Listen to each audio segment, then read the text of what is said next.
इसके राजस्थान के हमारे साथियों को नमस्कार। मुद्दा बहुत बड़ा है और राजस्थान सरकार ने तो शायद अब की बार हर जगह हट धर्मिता कर रखी है कि किसी भी तरह से हमें तो सिर्फ और सिर्फ पैसा इकट्ठा करना है, चाहे वह ट्रांसपोर्टर से हो, चाहे उनका गला घोटो, चाहे वह अपने परिवारों को जहर दो, लेकिन कहीं न कहीं चूक हमारी रही है। इस चूक में सुधार हम सबको मिलकर के करना ही होगा। आज जयपुर शहर के अंदर पूरे राजस्थान भर से जितने भी ट्रांसपोर्ट लाइन से जुड़े हुए संगठन थे वह यहाँ पर आए हैं। यह सरकार ऐसे झुकने वाली नहीं है। कई बार चीजें मांगने से नहीं मिलती है, छीननी पड़ती है। छीनने के लिए ताकत दिखानी पड़ती है, चाहे हमें हमारी बसें खड़ी करनी पड़े, चाहे टैक्सी कारें खड़ी करनी पड़े। कॉमर्शियल वाहन से जुड़े हुए जितने भी संगठन हैं उसको ये तोड़ने का काम सरकार कर रही है कि इनको अलग अलग टुकड़ों में अलग अलग, किसी को ट्रक के नाम पे तोड़ो तो किसी को मिनी बस के नाम पे, किसी को टूर ऑपरेटर के नाम पे, किसी स्लीपर कोच के नाम से। यह फूट डालो राज करो की नीति जो अंग्रेज लेके आए थे वह ये सरकारें चला रही है। और इस पे पाबंद करने के लिए सबको एक मंच पे आज नहीं तो कल आना ही होगा। और जो संगठन आज यहाँ पर मौजूद नहीं है वह भी कान खोल कर सुन ले। आज यहाँ पर इनके साथ हो रहा है, लेकिन आने वाले समय में सुरक्षित तुम भी नहीं हो, तुम्हारे साथ भी वही होगा। क्योंकि हमको यह बांटने का काम कर रहे हैं कि टुकड़ों में, इनके साथ में टुकड़ों के अंदर काम करना है। अगर एक साथ पूरे भारतवर्ष की अगर मैं बात करूं तो करीब 25 से जुड़े हुए हैं। अगर ट्रांसपोर्ट लाइन वाले व्यक्ति एक दिन के लिए भी पूरे भारत में चक्का जाम कर दे तो ना तो ये मंत्री ना ये संतरी घर से बाहर निकल सकते हैं। लेकिन इसके लिए एक अलग जगानी होगी। राजस्थान से ये मिसाल चालू हुई है तो इसे पूरे भारतवर्ष के कोने कोने तक पहुंचाना ही होगा। यह ट्रांसपोर्ट मिनिस्टर हो चाहे परिवहन मंत्री हो, सबों ने एक ही ध्येय बना रखा है कि किसी भी तरह से गाड़ी मालिक जो ट्रांसपोर्ट का काम करता है उससे अपने को नींबू की तरह निचोड़ के रख देना है। कारण यह है कि हमारी गाड़ियां घरों में बंद होकर कमा नहीं सकती, हमें सड़क पर आना ही होगा। और जो ही सड़क पर आती है तो ये ई चालान चालू कर देते हैं, आपके कैरियर का चालान चालू कर देते हैं। अरे ये मूर्ख लोग ये नहीं समझते कि अगर टूरिस्ट, इससे राजस्थान की छवि भी खराब हो रही है। अभी 4-5 दिन पहले पेपर के अंदर भी आया था, मीडिया में पढ़ने को मिला था कि राजस्थान से जो पर्यटक है वह दूरी बनाता जा रहा है। और दूरी का अगर कोई कारण रहेगा तो ये राज्य सरकार रहेगी, परिवहन विभाग रहेगा। क्योंकि इन्होंने जिस तरह से जो हट धर्मिता अपना रखी है, यह हट धर्मिता अब हम लोग नहीं चलने देंगे। लेकिन इसके लिए मैं फिर निवेदन करना चाहूंगा कि सबको एक मंच पर आना ही होगा। जब तक नहीं आओगे, इनको पता है कि एक दिन का भी हमने सांकेतिक हड़ताल की, कोई फर्क नहीं पड़ा। आज शहीद स्मारक पर इकट्ठे हुए, अगर ज्ञापन देंगे, ज्ञापन के माध्यम से भी अगर नहीं होते हैं तो फिर एक बड़ी रणनीति बनाकर पूरे राजस्थान के जितने भी ट्रांसपोर्टर हैं, चाहे वह ट्रक हो, चाहे बस हो, चाहे जीप हो, कार हो, ऑटो रिक्शा, कुछ भी हो, उन सब से संपर्क करके और इनकी नाक में नकेल डालने का काम ये अपन ट्रांसपोर्ट यूनियन करेंगी। तब जाके सरकार को ठोक के बुलाएगी। और आने वाले समय में जब भी चुनाव होते हैं, चुनाव के दौरान हम लोगों की गाड़ियां ये जब्त करते हैं और जब्त करके मजदूर टाइप का काम, जो हमारा सारथी बंधु है, उसकी कोई सुरक्षा की गारंटी ये नहीं लेते।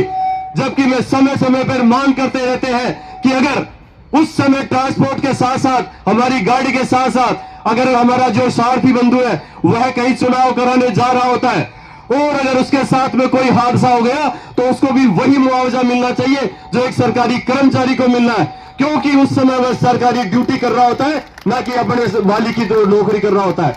तो ये कई ऐसी चीजें हैं। उस ड्राइवर को आप काम में तो लेते हो, उसको खाने की जगह में, उनको खाने की रोटी की व्यवस्था नहीं होती है, सोने की व्यवस्था नहीं होती है।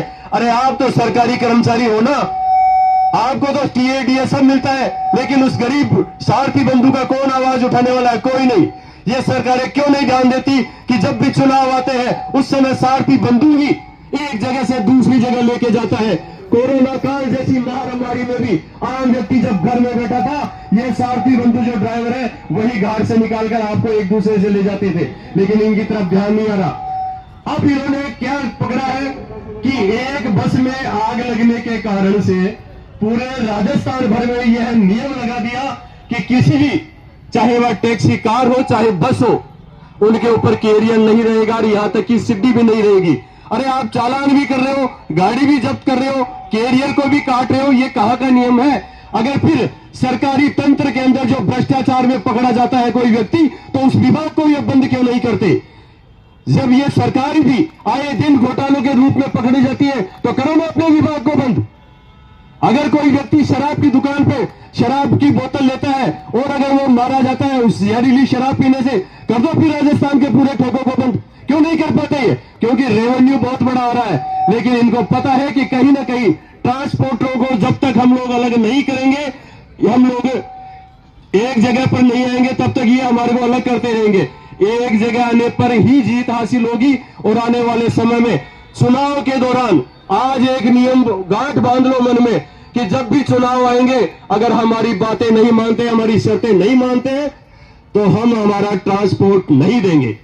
गाड़ियां ले जाके या गाड़ी की चाबी आप ले जाओ, व्यवस्था अपने आप कर लो। ये कहते हैं ना कि गाड़ियों के आपके वो जो हम आरसी वगैरह कैंसिल कर देंगे, आपका परमिट निरस्त कर देंगे, यह सिर्फ भय है। ये हमारे को डराते हैं और हम डर जाते हैं। अगर अब की बार धरातल पर रहकर हम लोग सब एक जगह आ गए, फिर भी अगर इन्होंने बातें नहीं मानी, हमारी मसरतें नहीं मानी, तो कहीं ना कहीं आने वाले समय में चुनाव के दौरान हम सबको एक मंच पर आकर इस चुनाव का भी बहिष्कार करना पड़ेगा और इनको गाड़ियां भी उपलब्ध नहीं कराएंगे। देखते हैं ये कैसे चुनाव करा लेंगे। यह सरकार उसी समय घुटनों के बल आती है जब इनका खुद का काम होता है। लेकिन इससे पहले सभी संगठनों को मैं फिर कहना चाहूंगा कि जो नहीं आए वह पछताएंगे, आज नहीं तो कल पछताएंगे। क्योंकि जिस तरह से अभी अजमेर रोड और सिक्कर रोड को इन्होंने बांट दिया, हीरापुरा में लेकर वहां पर इन्होंने खड़ा कर दिया कि नया बस स्टैंड वहां पर है। कोई व्यक्ति अगर रेलवे स्टेशन उतर रहा है और वह खाटू श्याम जी जाना चाहता है, तो वह पहले हीरापुरा जाओ, हीरापुरा से बस पकड़ो और उसके बाद में खाटू श्याम जी जाओ।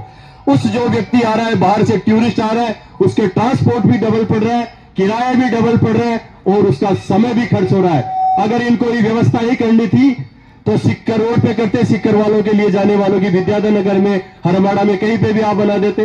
तो ऐसी कई समस्याएं हैं हमारे सामने आएंगी। और सबसे बड़ा आ रहा है कि ई चालान।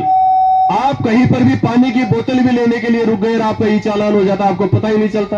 कैमरे में फोटो खींची, आपके घर पे चालान आते रहते हैं। और आज के अखबार में आया है कि अगर चालान आप नहीं छुड़ाओगे तो आपका परमिट निरस्त कर दिया जाएगा, गाड़ी जब्त कर ली जाएगी। अरे ये तो उस समय ईस्ट इंडिया जो कंपनी आई थी, उन्होंने भी इतने नियम नहीं लगाए जो अभी ये सरकार लगा रही है। अब की बार जो बीजेपी सरकार राजस्थान में है ना, इस जैसा ये कमल की फूल हमारी भूल बहुत बड़ी हुई है। और ये सबको हमारा मानना ही पड़ेगा कि कमल का फूल हमारी भूल हुई है। राज्य सरकार ने बिल्कुल हठधर्मिता कर रखी है, आम आदमी को इतना ज्यादा परेशान कर रखी है। आज मूलभूत सुविधाओं के नाम पे हमारे को मिलता क्या है? आज लाइट का बिल आप देख लो, उसमें 10 तरह के टैक्स जुड़कर आते हैं, फिर भी आम आदमी शहरों के अंदर मूलभूत सुविधाओं से वंचित है। क्यों नहीं कर पाते वो काम? हमारे से 10 तरह का टैक्स लेते हैं बिजली के बिल में, आप देख लेना, लेकिन आम आदमी में कोई सुविधा नहीं है। भ्रष्टाचारी तंत्र परिवहन विभाग ने खुद में फैला रखा है। आज कई बार अखबारों में पढ़ने को मिलता है, कभी दौसा में तो कभी झालावाड़ में, कभी जोधपुर में तो कभी जयपुर में। आपके तंत्र के अंदर लोग भ्रष्टाचारी है, बिना आपको पैसे दिए कोई काम नहीं होता है, फाइल आगे नहीं पहुंचती है। अगर पाबंदी लगानी है तो आप अपने तंत्र पर लगाओ ना, अपने विभाग पर लगाओ। आए दिन आप गाड़ी मालिकों का शोषण कर रहे हो। और जो मोटर बॉडी मालिक है, इतने सालों से जिनके लाखों परिवार कमा के खा रहे हैं, हम सब अपना स्वरोजगार कर रहे हैं, सरकार हमारे को कोई काम नहीं दे रही है। हम अपना स्वरोजगार खुद पैदा कर रहे हैं, खुद कमा के खा रहे हैं, उसके बावजूद ये राज्य सरकार ने हठधर्मिता अपना रखी है। ये गलत है। हम बैंकों से फाइल्स देते हैं, बैंक को अपनी किस्तें देते हैं, उनको ब्याज देते हैं और उसके बावजूद भी आज हमारा शोषण हो रहा है। ये गलत है। इसके लिए कहीं ना कहीं हमारी जो कमियां रही है वो कमियों को छोड़ो, आगे सुधार करो कि किस तरह हमें एक मंच पर आकर के इस सरकार को घुटनों के बल लाना है। आज नहीं तो कल लाना ही पड़ेगा और ये हमारी मजबूरी भी है। अगर इस लाइन में अपने को रहना है, इस व्यापार में अगर अपने को जिंदा रहना है, तो सबको एक मंच पर आकर इस सरकार के नाकों में नकेल डालनी ही पड़ेगी। अब धरना प्रदर्शन और इनसे पार नहीं पड़ेगी। जहां पर भी आपके विधायक हैं, मंत्री हैं, उनसे आंखों से आंखें मिलाकर बात करना सीखो। ये माला फेराना और सेल्फी लेना बंद करो, कुछ नहीं होना जाना इनसे। जब तक आप अपने जनप्रतिनिधि से आंखें मिलाकर संवाद करना शुरू नहीं करोगे, ये सरकारें, ये मंत्री सुनने वाले नहीं है। हम जाते हैं, हमारे 5 आदमियों को या 10 आदमियों को बुला लिया जाता है और उनको माला पहनाते हैं कि सेल्फी लेते हैं, नेताजी ने कंधे पे हाथ रख दिया और हम खुश हो जाते हैं। नहीं, यह आप तो खुश होंगे, लेकिन वह जो और लोग इस व्यापार से जुड़े हैं, जिन्होंने आपको संगठन के माध्यम से जिम्मेदारी दे रखी है, कहीं न कहीं वो निराश होते हैं। वह गांव में बैठा हुआ व्यक्ति आपसे उम्मीद लगाता है कि हमारे संगठन के हमारे मुखिया है जो जयपुर मिशन करना ही पड़ेगा, और जब तक आप उग्र प्रदर्शन पूरे भारतवर्ष में या राजस्थान में नहीं करोगे, आपकी मांगे नहीं मानी जाएंगी। आज विभाग के पास में, राज्य सरकार के पास में इतनी बड़ी व्यवस्थाएं नहीं है कि अगर हमने 5 दिन भी हड़ताल कर दी तो वह पैसेंजरों को एक स्थान से दूसरे स्थान तक ले जाए, गंतव्य स्थान तक नहीं पहुंचा सकती। ना ही ट्रेनों में आप चाहो 2 महीने पहले भी अगर रिजर्वेशन कराते हो तो वह लिफ्ट फुल रहती है।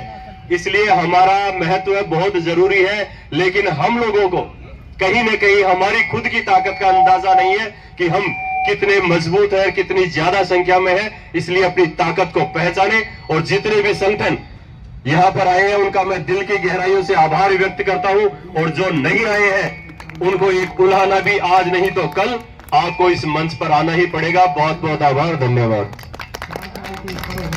बहुत बहुत साधुवाद। तो कर रहे हैं वह हमारे को न्याय दिलाएंगे, इसलिए आप व्यक्ति विशेष का न सोचकर उन व्यक्तियों के बारे में भी सोचें। बिल्कुल पूर्व मंत्री प्रताप सिंह जी खाचरियावास यहाँ पहुंच गए हैं, उनका भी स्वागत है। धरातल पर रहकर काम करने वाले, आज अपनी सरकार में रहते हुए भी उन्होंने कई बार